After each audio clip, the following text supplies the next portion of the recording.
Welcome to the Love and Life Podcast, featuring the Love Radio DJs. Hi mga kabisyo! Hi mga kabisyo! Welcome to the Love and Life Podcast. Tanya sa mga kabisyo na abda na sa doga pila kasing mana sa EP8. Una naka-upload og lang episode, di ba? Naabda na sa dagkatapol. Actually, mga kabisyo, I've been really planning to record this episode for the past few weeks, but it's just that nabisi gamay, kiniuli kong buhol, tapos na pa yung mga any other mga prior activities nga kinahanglan sana kong i-attend. Pero ito mga kabisyo, for today's episode, the title will be Every Price Has Its Cost. Last month, mga kabisyo, I saw a post in a social media. It's actually in Facebook, mga kabisyo, where it's about a certain student who graduated summa cum laude in one of the most prestigious school here in Cebu, which is in UP Cebu, University of the Philippines, sa Cebu branch, mga kabisyo. And if I were to quote, his exact words were, "I have been chasing excellence my entire academic life. But reflecting on my college stay, I was actually missing out in life. I missed out on the unique opportunities for personal growth, exploration, and building meaningful connections." Ika pa ni Edsel Sohayon Kodoy. And people had this thought, mga kabisyo, nga, bisan pa sa kadako sa iyang na-achieve, mga kabisyo, somehow, sa iyang speech, mura kag na yung madungog nga panghihinayang. There's this indication of sadness and regrets of those missed opportunities, mga kabisyo, It's like in his speech, mga kabisyo, he was also saying that yes, he may have achieved something big that most people would want to achieve, especially that Latin honors, mga kabisyo, but he was also saying that he was also missing another big things in life. Now, for some mga kabisyo, na siguro sila nga, etos kada ko na nimog na-achieve, tapos magdrama-drama pa dyan ka diyan. No, be happy na lang. Uy, well, not for this kid, mga kabisyo, because for this kid, that cannot be neglected. Because for him, what he was missing was something that he knows that can help him big time. He knows that what he was missing would actually help him become a better person and allow him to live a better life if he was to look back. Now, di rin ako mahinumduman ang kasabihang, every price has its cost. Since everybody has a price, no one imagine. No. Kanta na dayon. But mga kabisyo, yes, every price has its cost, good mga kabisyo, Kung sa Bisaya pa tanang premyo, na ay presyo, o diba? Mayo kayo mo Bisaya yung titipek. Kag pulis yung Google Translate din. Charis lang. Anyways, this is true enough mga kabisyo, that whatever we want in life, there is a kapalit. Dapat na agad tayo bayaran. Dapat na agad tayo sakripisyuhan. Dapat na agad tayo buhaton, kumbaga, para ma-achieve nato ng mga gusto nato. Let's just say, ganahan ka madato. Diba? If ganahan ka madato, kinahanglan yung ka mukod-kod. Dili lamang klubi mong kod-kodo hasta mong pagpanrabaho. Diba? Ngayon mga kabisyo, ganahan sila dagko sila earnings. Manang uban is, muadto sa gawas, mag-OFW. And if mag-OFW, it requires effort. And dapat nilang bayaran para maadto sa gawas is, og makakuha og dako nga sweldor, dako nga kwarta is, dapat nilang antuson ang kamingaw sa pamilya. Antuson ang kalayo sa pamilya. Antuson ang weather didto, kung mabugnawong lugar ilang atuan.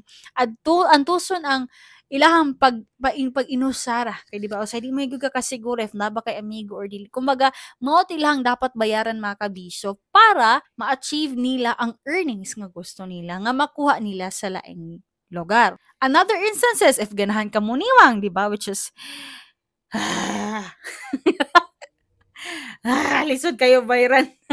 Diba, if ganahan ka muniwang umofit, so dapat maning kamot sad ka nga mo mag-exercise ka. Dapat ang pagniwang nimo bayaran na nimo sa imong pagdisiplina sa imong kaugalingon nga dili na ka magsigig ka og mga bisag unsa pa din ha, mga junk foods, dapat stricto na ka sa imuhang pag-diet kay lagi gusto man nimo ma-achieve ang muniwang og muslim ka. If ganahan ka magkatrabaho, di ba dapat imong bayran imong trabaho pinaagi sa pagpaningkamot nimo pangitag trabaho, interview, ana to dito kuhag mga requirements dira dito dinhi unsa pa na din ha mga dapat i-submit nimo mga kabisyo na which is dapat nimong buhaton para makatrabaho ka, di ba? So those are your required payments for you to get that specific job. If ganahan ka mag-vlogger or content creator, then you must be ready to pay the hours and the times of sacrifices thinking what you should be putting on your platform. Diba? It all requires efforts. It requires non-monetary payments, which is your sacrifices, your efforts, and most importantly, your willingness to miss out any other opportunities para makuha na nimo specific goal nimo. Kay lagi, there's no such thing as overnight success. Everything takes time. Everything requires effort. Everything has its price to pay. Now, let's just say, mo na ka nga, napamagod gihapoy libre at EP8 para na mga libreng videos, libreng tutorials, libreng mga, unsa pa na rin ha? Yes, it may be libre sa imuhang paminaw, but it will require your time to skip the ads, wait for those ads nga dili skippable because you need to pay for the premium price if you don't want to have those ads on while watching videos. Or, let's just say, sa Spotify, diba, if dili ka naka-premium, naaghapoy ads. Kana mag-imot-imot ni ka nga, hindi ako na bumita, mag-ads ang mga puso, Lazada sa Shopee, o, diba? Lami na kayo mga feeling dito, nagkuhan na ka, nganong gibiyaan ko niya, pero nikaltag siya, Shopee, o, diba? This is not sponsored by Lazada or Shopee, by the way, but if ever lang, charis. Charis lang, di ba? So, you still need to make some efforts. It's either you skip the ads or you need to wait for the ads to finish, which requires your time and effort. Right? Makes sense?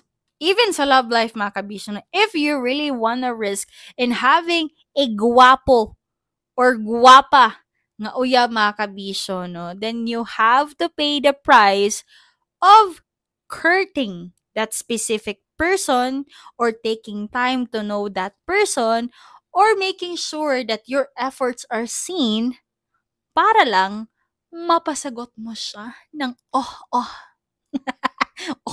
daw.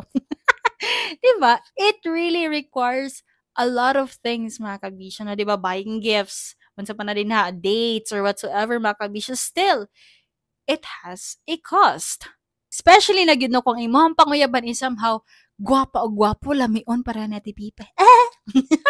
Unsa daw? Para nati pipay.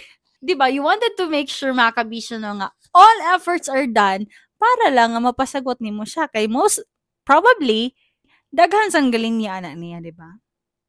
Make sense? Even in buy one get one, mga kabisyo, which is ampay kay nato, mga kabisyo, ning buy one get one, makadungol gid, huy, buy one get one ato tuloy niya. We still have to pay the price of getting in line, be there on time para dili mahotdan, and taking the risk of consuming the products as soon as possible because most probably kana mga gipang buy one get one, no, sa mga groceries ay somehow hapit na siguro sila ma-expire. Di ba? And just like Edsel, mga kabisyo, no, in order for him to achieve greater excellence, he sacrificed missing opportunities and bondings, mga kabisyo. Kanang mga laglag sa mga kagabhion, party with friends, and having fun with classmates, mga kabisyo, no, most likely siguro siya inauban na naman, but definitely not all, mga kabisyo, na because he was more focused on his studies to achieve that greater excellence. Diba? While his friends and classmates are out there at the beach, dancing, partying, having the good time, the best time of their life, mga kabisyo, Edsel was on his room researching for possible quizzes or surprise pop quiz. Right? Though makaingon ko nga naman po iwan mga kabisyo no nga, they really know how to balance their life. Like, maka-achieve og mga, medals, honor, or Latin award, something like that, mga kabisyo no, while having good times with their friends. But most probably, mga kabisyo no, I would say that's just 1 out of 10. They were just one of the people who were really blessed nga makaingon ka nga, their parents must have sacrificed something as well for them to really live that kind of life, mga kabisyo, no? It's their parents who sacrificed a lot for them to enjoy that kind of life as well. Because then again, nothing is given for free. Well, at the end of the day, mga kabisyo, it's still us who's going to decide what do we want to get, what do we want to achieve, and what we are willing to pay and sacrifice for us to get what we want. It's us who's going to decide as to what we are going to risk in the name of our goals in life. That's why we need to make sure, mga kabisyo, no, that whatever we do, whatever we want, as much as possible is atuag yun ang kagustuhan. Para bisag unsa pa na nga mga sakripisyo nga imong gihatag or imong wala gigrab is dili nimo mahayan kay lagi mao man imong gusto sa kinabuhi. Kumbaga, every sacrifices that you have done or missed is gonna be worth it because it's what you wanted in the first place. And in the event that you will achieve that specific goal, you will never have regrets and sadness with you. Because in life, mga kabisyo, we can't deny, as bad as it may sound, some of our goals are really not from us. Some of our goals are actually from the people around us whom we are seeking validation and approval. And once we achieve those goals, mga kabisyo, na ma-realize na ito nga, dili man dyan nimo akong gusto eh. Di man dyan nimo akong ganahang buhaton. And anha nimo ma-realize nga, daghanan na day mong oportunidad nga na-miss. Daghanan na day mga sakripisyo nga imong gibuhat, nga mamahimo lamang useless kay lagi, dili man day dyan nimo imong gustong buhaton. Kumbaga, daghan na kang time and effort nga nasayang para paningkamutan nga makab-o tong mga pangandoy nimo nga di ay para sa laing tao, just because you think that if you will be able to achieve that specific goal, you will get that certain validation and approval and you will be satisfied. And from then on, regrets will come in. Though we cannot entirely blame another people or ourselves, mga kabisyo, because I know for some point, we have agreed to them no nga, mao ni ang mas makaayo para sa ato. Only to realize at a later time nga, dili man dahil na maayong gusto nimo. That's why I think, mga kabisyo, no, nga, it's really best that we know what we want at an early age pala, mga kabisyo. Because if ever mogahin man ganitang mga sakripisyo, time, investment, or whatever that we need to do in order for us to achieve that specific goal, is walang bahid ng regrets or sadness. Everything will be worth it. Every cost and sacrifices will give justice to whatever worth you're trying to get. And though it's really not that always necessary, mga kabisyo, to listen to the elderly when it comes to you setting goals in your life, mga kabisyo, I would always suggest to listen to their advices as well. Because these people, they have experienced a lot that would allow them to have this wisdom, and this wisdom might actually help you in achieving those goals. Well, in the end, mga kabisyo, the decision will always be up to us, man gyud gihapon. We should be ready in answering this certain type of questions like, what are we willing to pay, to sacrifice in the name of realizing our goals? Are we willing to miss out the good things that we could possibly miss in order for us to achieve our goals? Are we willing to make that effort to achieve that goal? What are we willing to pay, to sacrifice in the name of our goals and dreams? Are we willing to miss some of the good things in life just to get that goal? Or are we not? And to end this episode, mga kabisyo, I would like to say this quote. I would like to quote this quote this quote. I would like to say this quote that I found in Google Macabisyo na ano siya, may pa-quotes pa, di ba? Dapat may pabaon tayo every episode, right? To quote, everything that you want in life has a price connected to it. There's a price to pay if you want to make things better, and a price to pay for just living things as they are.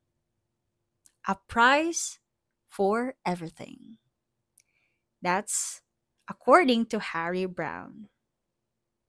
So, what prices are you willing to pay for your dreams? The views and opinions expressed by the hosts do not state or reflect those of the company and its management. Furthermore, the views, opinions, and insinuations made by the host guests do not reflect those of the show, the management, and the network.